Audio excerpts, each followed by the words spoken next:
Hey guys, welcome to the Liberal Hive Mind, a channel solely focused on exposing the abundant hypocrisy of the left. Okay, so what I'm about to show you guys, I'm gonna warn you, well, it might just be a little bit hard to get through. Not exactly a trigger warning, but more just a, protect your sanity warning. But before you click off the video, before you say, oh, I don't want to be here for any of that, please bear with me, because exposing yourself to what we're about to see is important work, because this is what they're offering, folks. This is what the other side represents. The vapid worldview of the left. That's what I'm calling it. This right here is the Kamala Harris campaign in a nutshell. This is why they're leaning on Taylor Swift endorsements and Kamala is so brat memes rather than actual substantive policy. Let's expose ourselves to this absolute MSNBC brain rot. You might want to pop one of those Alex Jones brain pills. Before we get into this one, we got some stuff to get into, so let's roll the tape. All right, folks, so I think the intro pretty much lays the groundwork here. This is what they've got in terms of the propaganda these days. What comes to mind when you think of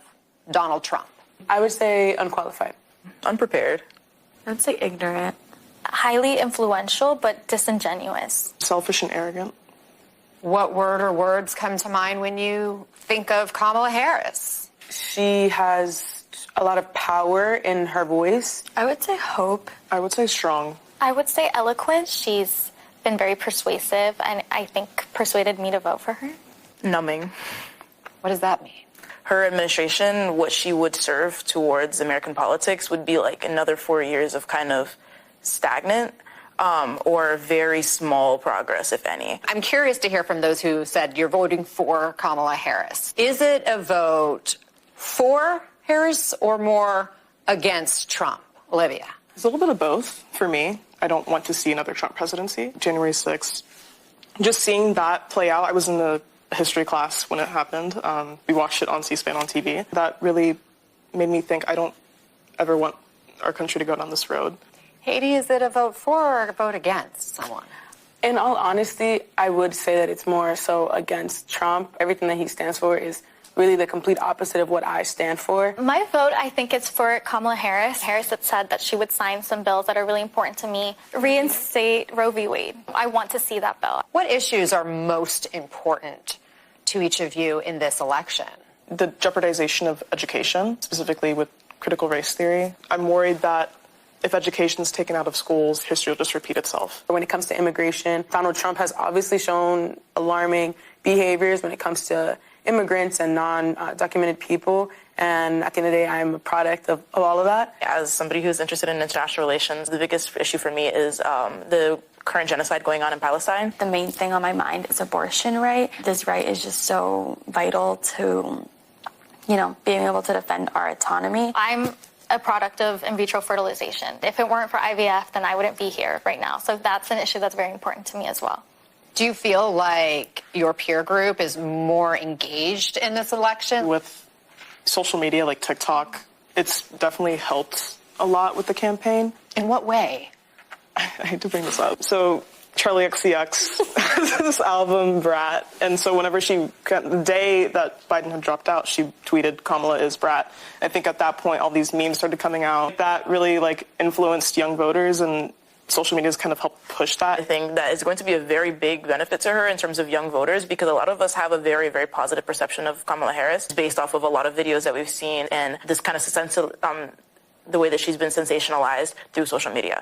I mean, what can I say other than it feels like the education system is probably failing this next generation. People often say these schools are just making mindless activists rather than functional, well-rounded adults. Well, I mean, that's visual frickin' proof. It's just about Democrats' slogans, all the large narratives about hashtag women's rights, because we just want our autonomy so we can keep living as irresponsibly as we want. It's all about abortion. It's unbelievable, because when you look at the population at large, abortion in some cases isn't even a top 10 issue. But with these young kids who are indoctrinated to the academic indoctrination and this constant TikTok algorithm indoctrination, it's the end-all be-all. It's all they know. It's all they talk about. That and genocide in Gaza. It's so unbelievable. But this is what the Democrat Party has become. This nonsense pandering NPC drones on the most insignificant issues. Oh, we're tanking the economy and on a straight path straight towards communism. The media is totally co-opted. They do our bidding. We remain in control through algorithmic control and media control, propaganda. We're pushing for endless wars and censorship and taking your rights away. Your actual important rights, the ones written in the Constitution. But don't pay attention to any of that, because we're fighting for your right to have endless fun with no consequences. Vote for us. It's gonna be a hashtag Kamala is Brett Summer. It's mindless, it's brainless, it's dumb, it's frustrating. And for me, it almost smells like the fall of Rome. But really, back on track, this is what the Democrat Party has become. Look at the demographics. Young Gen Z women are trending Democrat like never before, men in the complete opposite direction. JD Vance took a whole lot of heat for his childless cat lady comment, which was, of course, I'd say more focused on this cultural demise that's leading to the destruction of the nuclear and traditional family. They called him crazy, oh, he's a kook. But look at the voting demographics. The highlighted portion right here, highlighted in red, pretty much speaks for itself now, doesn't it? It's really just such a sad state of affairs. A sad state for us culturally and a very sad state for the Democrat Party. I mean, this is the best they've got. This is their propaganda pitch to the people. A bunch of ridiculous, irrelevant nonsense. Kamala Harris says nice, bubbly things that make me feel fuzzy inside, and half of them, well, we don't really like Kamala, but vote for her because she's not Donald Trump. This video, this little 3-minute video, I know is hard to sit through, in my view is the visual encapsulation of the Democrat Party. A sad state of affairs. They lose on every single issue and are propped up by this cultural nonsense. Kamala can't run on the border. She can't run on foreign policy. She can't run on public safety, even as a prosecutor. How pathetic that is. How woke the Democrat Party has become, and they certainly can't run on economic issues. She can't say your life is better today than it was back then. That's why she avoids the question entirely. I mean, even CNN hit her on that. Plan that is about lifting up the middle class and working people of America.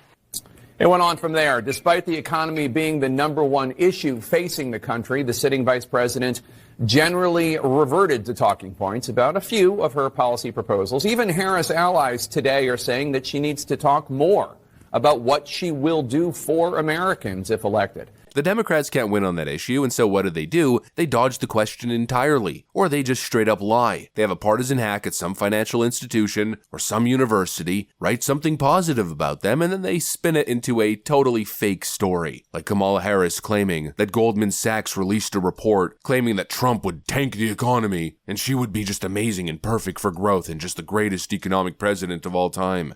What Goldman Sachs has said is that Donald Trump's plan would make the economy worse. Mine would strengthen the economy. And then, of course, the next day, the CEO of Goldman Sachs says, yeah, we never said that. Let's talk some politics. Debate was last night. Not sure if you had a chance to see it or not. Your own economic team, of course, has made news of late, suggesting that the bigger boost to growth would come from the Harris economic plan, at least over the first couple of years. She mentioned it last night. You feel the same? So that report, which was mentioned last night in the debate, came from an independent analyst. And it's interesting, Scott. I think a lot more has been made of this than should be. What the report did is it looked at a handful of policy issues that have been put out by both sides, and it tried to model their impact on GDP growth. And the reason I say a bigger deal's been made of it is what it showed is the difference between the sets of policies that they put forward was about 0.2%. Okay, so economy grows, okay, if you took these particular sets of policies they looked at, and by the way, we have no idea whether these policies, these things that are talked about will ultimately be implemented, what was the growth impact, and the differential was 0.2%. So, I think our clients are trying to look at what's going on from a policy perspective and make judgments. I think this blew up into something that's bigger than what it was intended to be. They avoid these issues for a reason. And of course, they lie, and lie. I guess why compete fair and square or compete at all when you control the schools and therefore indirectly control the activist minions that you've so carefully crafted? Holy frickin' moly. What an interesting world. Anyways, that's pretty much what I got for you guys. Thanks for watching, and I'll see you on the next one.